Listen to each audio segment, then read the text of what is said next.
આગળ સમાચારમાં વાત કરીએ તો અમદાવાદ સહિત રાજ્યભરમાં ઠંડીનો ચમકારો જોવા મળી રહ્યો છે. તો અમદાવાદ સહિત રાજ્યભરમાં ઠંડીનો ચમકારો જોવા મળ્યો છે. કહી શકાય કે સુસવાટા મારતા પવનોના કારણે ઠંડીમાં વધારો જોવા મળ્યો છે. ઠંડીમાં લોકો કસરતનો પણ સહારો લઈ રહ્યા છે.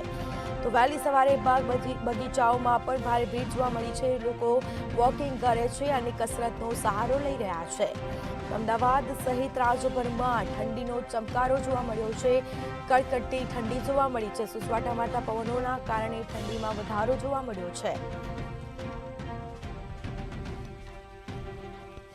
ઠંડીમાં લોકો કસરતનો સહારો લઈ રહ્યા છે. વહેલી સવારે બાગ બગીચાઓમાં ભીડ જોવા મળી છે. બાગ બગીચાઓમાં પણ લોકો કસરત કરતા નજરે પડે છે. તો કહી શકાય કે વહેલી સવારે લોકો રસ્તા પર તેમજ બાગ બગીચામાં વોકિંગ કરતા પણ હોય છે. વધુ ઠંડીના કારણે રાજ્યભરમાં ઠંડીનો હાલ ચમકારો જોવા મળ્યો છે અને લોકો કસરતનો સહારો લઈ રહ્યા છે.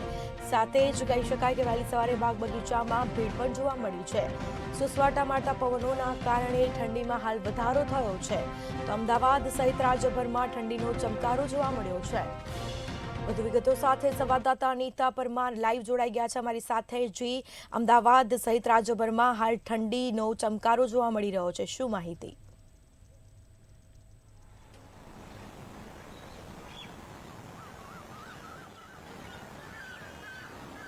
જી સ્મિતા, અત્યારે હાલ અમદાવાદમાં જે ઠંડીનો ચમકારો છે તે યથાવત છે અને આગામી દિવસોમાં પણ આ ઠંડી છે તે વધવાની છે. અત્યારે હાલ જો વાત કરીએ તો હવામાન વિભાગની નવી આગાહી સામે આવી છે, જેમાં તેમણે જણાવ્યું છે કે 7 દિવસ સુધી અત્યારે હાલ જે તાપમાન છે તે અમદાવાદની અંદર 13 ડિગ્રીથી લઈને 15 ડિગ્રીની વચ્ચે રહેવાનું છે. સાથે જો વાત કરીએ તો વહેલી સવારથી જ લોકો જે છે તે ઠંડીથી બચવા માટે થઈને ખાસ વોક કરતા હોય છે. ગાર્ડનમાં અત્યારે હાલ લોકો વોકિંગ કરતા નજરે પડી રહ્યા છે. અમદાવાદમાં અત્યારે હાલ સુસવાટા ભર્યા પવનો પણ ફૂંકાઈ રહ્યા છે. તેમ છતાં પણ લોકો જે છે તે ગાર્ડનની અંદર વોક કરીને પોતાનું જે શરીર છે તેને ગરમ રાખતા હોય છે. આપ જોઈ રહ્યા છો કે ગાર્ડનમાં અત્યારે હાલ લોકો શોલ અને સ્વેટરની સાથે વોક કરી રહ્યા છે. અને અત્યારે હાલ જે કહેવામાં આવે છે કે રાજ્યમાં અત્યારે હાલ ઠંડીનો જે ચમકારો છે તે યથાવત રહેવાનું છે તેવું હવામાન વિભાગે કીધું છે. ઠંડા પવનો ફૂંકાઈ રહ્યા છે, કાતિલ ઠંડી પડી રહી છે, પરંતુ લોકો જે છે તે શાલ, સ્વેટર અને ટોપી પહેરીને અત્યારે હાલ પોતાના શરીરને ગરમ રાખી રહ્યા છે અને વોક કરી રહ્યા છે. સાથે જ વાત કરીએ તો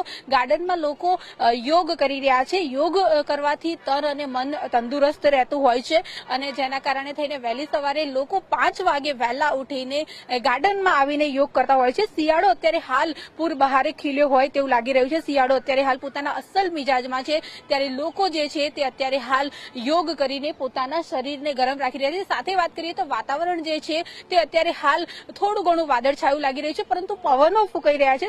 સુસવાટા મારતા આ પવનો છે, કાતિલ ઠંડા પવનોના કારણે થઈને ઠંડીનો અહેસાસ થઈ રહ્યો છે. અત્યારે હાલ અમદાવાદના તાપમાનની વાત કરીએ તો 15 ડિગ્રીથી લઈને 14 ડિગ્રી જેટલું તાપમાન અમદાવાદમાં નોંધાયું છે અને લઘુત્તમ તાપમાનની વાત કરીએ તો 2 ડિગ્રીથી લઈને ઉચકાઈને 15 ડિગ્રી જેટલું થયું છે. ઉત્તર ભારતમાં અત્યારે હાલ હિમવર્ષા થઈ છે, જેના કારણે થઈને રાજ્યમાં ઠંડીનો જે ચમકારો છે તે યથાવત જોવા મળી રહ્યો છે. તો જો વાત કરવામાં આવે તો અમદાવાદમાં આગામી 7 દિવસ સુધી 13 ડિગ્રીથી 15 ડિગ્રી વચ્ચે તાપમાન રહેશે તેવું હવામાન વિભાગનું જણાવ્યું છે. સાથે જો વાત કરીએ તો નલિયા જે છે, કચ્છનું નલિયા, તે પણ ઠંડુગાર બન્યું છે અને ત્યાં પણ રાત્રિ દરમિયાન જે તાપમાનનો પારો હોય છે તે ખૂબ જ નીચે જતો હોય છે. અને અત્યારે હાલ અમદાવાદમાં આગામી 7 દિવસ સુધી જે તાપમાનનો પારો છે એ 13 ડિગ્રીથી લઈને 15 ડિગ્રીની વચ્ચે રહેશે તેવું હવામાન વિભાગે જણાવ્યું છે. જી, તમામ વિગતો આપવા બદલ આપનો આભાર. તો અમદાવાદ સહિત રાજ્યભરમાં ઠંડીનો ચમકારો જોવા મળ્યો છે.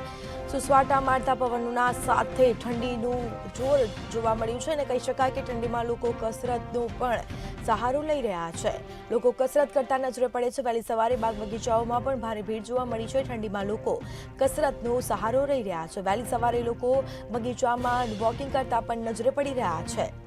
તો અમદાવાદ સહિત રાજ્યભરમાં ઠંડીનો ચમકારો જોવા મળી રહ્યો છે. સાથે જ કહી શકાય કે સુસવાટા મારતા પવનોના કારણે ઠંડીમાં હાલ વધારો જોવા મળ્યો છે. તો અમદાવાદ સહિત રાજ્યભરમાં ઠંડીનો ચમકારો જોવા મળ્યો છે.